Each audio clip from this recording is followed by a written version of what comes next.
Brits are living overseas registered to vote in large numbers after the government change, but non-British UK residents have been locked out. We're going to read into this piece from Byline Times, you guys. Let's go.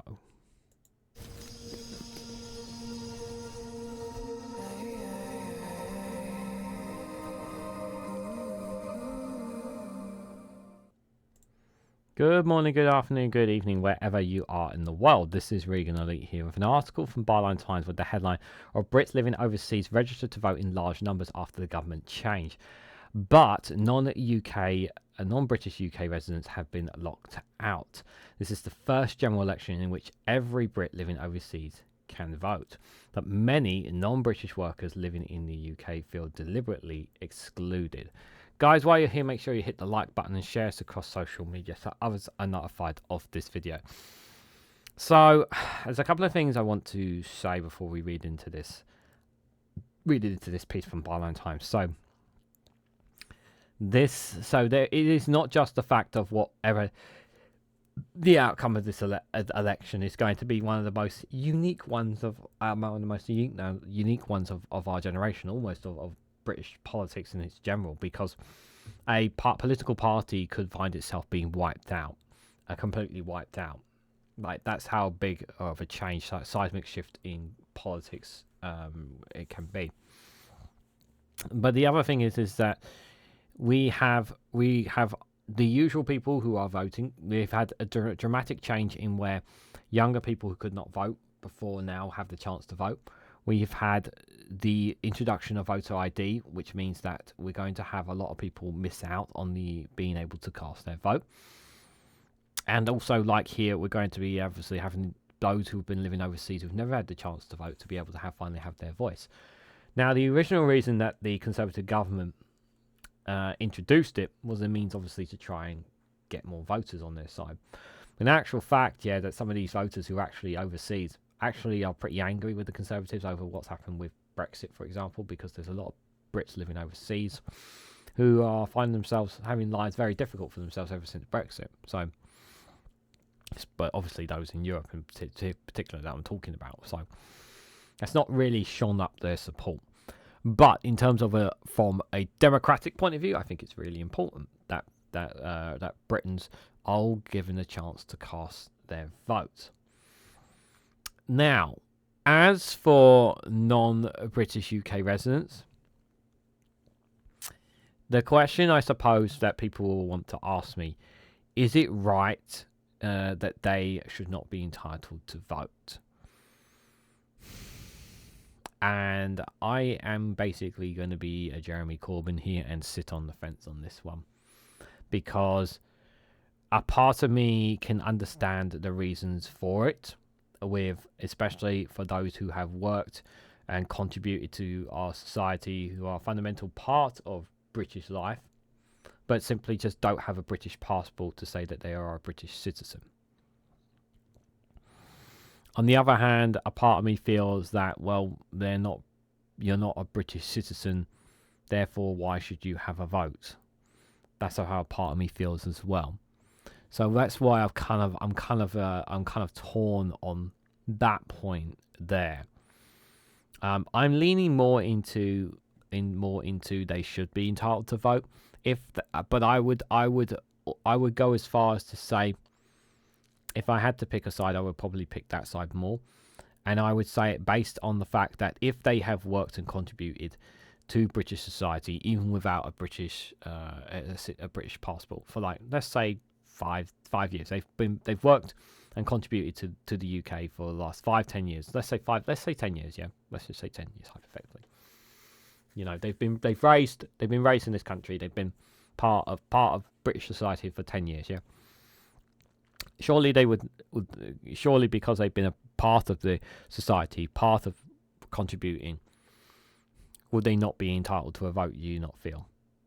So that's kind of where I'm a bit more lenient into why I think non-British UK residents should have a vote. I actually once quoted as saying that I think prisoners should have a vote as well. Many people will vehemently disagree with me on that. I think that they should still have their entitlement to vote. even with them sitting behind bars. I know some people will vehemently disagree with me because of the fact that they've broken the law, that their right to vote should be taken away, but that's my opinion, and you can disagree with me on that. But let's read what Byline Times has to say on this, guys. So nearly 100,000 British citizens living abroad have now registered to vote in the past month, after the government changed the law to let millions more people vote from overseas. For the first time in this general election, British citizens living abroad are eligible to vote regardless of how long they've been living outside the UK. Due to the change, there are estimated to be 3.5 million Brits living overseas who are now eligible to vote on July the 4th. Since the 18th of May, 94,000 Brits living overseas have signed up to vote in the general election, ahead of today's deadline, which has already passed. In the same period of time in the 2019 general election, just 8,300 Brits overseas signed up to vote. This figure is dwarfed by the 2.7 million registered since the 18th of May from UK residents, which is likely to renew the debate on who gets the right to vote in elections. Previously, Brits living overseas lost their vote after 15 years of being abroad, a policy quietly abolished by the government in January.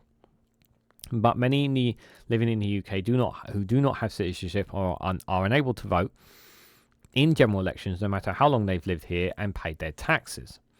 And it comes after Rishi Sunak told the Daily Mail that Britain is heading for a one-party state if Labour wins the election and gives the votes to immigrants and all the rest, as Politico reports. Commonwealth citizens living in the UK and citizens of the Republic of Ireland can already vote, as well as immigrants who have secured British citizenship. It is a questionable claim from the Prime Minister, as it is Rishi Sunak's party which dramatically expanded the franchise. With little debate to a million more foreigners, they just happen to be Brits living in other countries. The Conservatives also introduced a mandatory photo ID, in which former Minister Jacob Rees-Mogg suggested that the form of gerrymandering was to sway the election in the party's favour. Frankie Gager is an advocacy manager for Migrant Democracy Project, which campaigns for the rights to vote based on residency. He's 24 from South Florida and has lived in the UK for 2 years and told Byline Times that she came back to undertake a master's degree. Now I have chosen to make this country my home. Yet I have no say who represents me, not even at a local level, she said. She has pledged to fight for the right to vote for others like myself who have no say in shaping our political future. If I were living in Wales or Scotland, I could vote at a local level, she added. It makes no sense for the rules to apply differently to other parts of the UK. A Ukrainian refugee, Mishka, also 24, told Byline Times, I've already fled the war twice as an internal refugee and now a refugee in the UK. Most of my family and friends are refugees and migrants. And we might stay in this status for our whole lives due to political situations out of our control. That shouldn't mean we are excluded from the right to vote in our home, the UK. We want to be equal and active parts of society. We want to shape our own future. We want to vote. Gabrielle Gomberg, who lives abroad, is simply happy that she has her right to vote back. I'm enormously grateful for that. I actually have a say in my future again. But it is bittersweet because it's impossible to not look back and think of all those pivotal moments when my vote could have and should have counted. Registering to vote again has been straightforward, so I'm hopeful the same will apply to the rest of the process up to the casting of the vote. According to the House of Commons briefing, until 2015, the number of overseas voters registered to vote had never risen above 35,000 following registering campaigns by the UK general election of 2017. A record 285,000 registered overseas were registered. This dipped to 105,000 by December 2021, as overseas numbers tend to decline between elections. Many do not review their registration in years when no election is expected. The briefing explains, however, that the number of registered overseas voters is likely to be much higher this year following the extension of the franchise. Around 7.5 million eligible voters overall are estimated to be missing from the electoral roll as of this February, which democracy campaigners blame on the lack of automatic voter registration in the UK. This year, voters have to contend with having to bring voter ID at polling stations for the first time in a general election. Advocacy group Generation Rent fears that up to 1 million private renters could miss out on their vote on July the 4th if they don't register by midnight. That's already passed at the time of this recording, according to group analysis of the Census and British Election Study. With 70% of private renters having moved home since 2019, the campaign is urging renters to guarantee their voice on polling day by registering online. Private renters are among least likely to be registered to vote. The British election study carried out in May 2023 found that 6.7% of private renters were not registered at all, amounting to 455,000 voters. A further 81% were registered at different addresses, equivalent to 548,000 voters. Applicants need to provide details of their address and the time that they were last registered or resident in the UK. Electoral registration officers, which are responsible for the electoral roll in the area, must be able to verify an applicant's identity and past connection to the area. Craig Westwood, Director of Communications at the Electoral Commission, said, "It no longer matters how long you've been living outside the UK. If you are eligible, you can register and have your say at the ballot box. As an overseas voter, you will have to prove your connection to the constituency you were last registered to vote, or where you lived if you have never been registered to vote before. We know there are eligible voters all around the world, so we're calling on anyone with friends and family to abroad to help spread the word and let them know to register before the deadline, which has already passed." Applications to vote by proxy vote also have been made online. Again, this is all doesn't matter. People already passed it. Proxy voting, when someone trusts votes on your behalf, is often suggested as a better option for people to worry about postal vote and not arriving on time. Again, the dead time lock has already passed. Students with superpowers. An online service, univoter.com, has been relaunched to let students see whether their vote has more power in their home constituency or their university constituency. Many students do not realise that they were allowed to register at both home and university and wait until election day, or when they send their postal vote before deciding where to vote. Campaigners said this is a voting superpower and is uniquely available to students. Whether international or not, the date for the government has chosen for this election is the first in the history of modern British elections to occur outside of university term time, meaning that large numbers of students will be away from their university constituencies. Around 600,000 people visit the Univoter tool in 2017-2019 to work out which seats their vote had the most impact. The tool also helps them ensure they have the correct ID and arrange a postal proxy vote if they are unable to be there in person at the day of the election. Matt Morley, the co-founder of Embeddles, the firm site behind the site, told Wildland Times that students more apathetic about this election this year than ever because they don't realise the unique superpower that they have of being able to choose where they vote, home or uni. In 2017, my sister was asking me which one I should choose. They gave us the idea to build this tool, to give the same data-driven advice to students across the country. Working out which seats and votes have the most power is based on whichever that gives the highest competitiveness score, including whether it changes hands in the last election in 2019, and how big the vote margin was in 2019, and a seat-by-seat predictions from the latest YouGov mega poll. And that was from Joshua Motua there. Very interesting. Like all these different, obviously, this student with a superpower one. That's a very interesting, fascinating almost, to say the least, I would say, on that. But I will say, obviously, that the deadlines have already passed. But there is that question about whether or not is it right that non-UK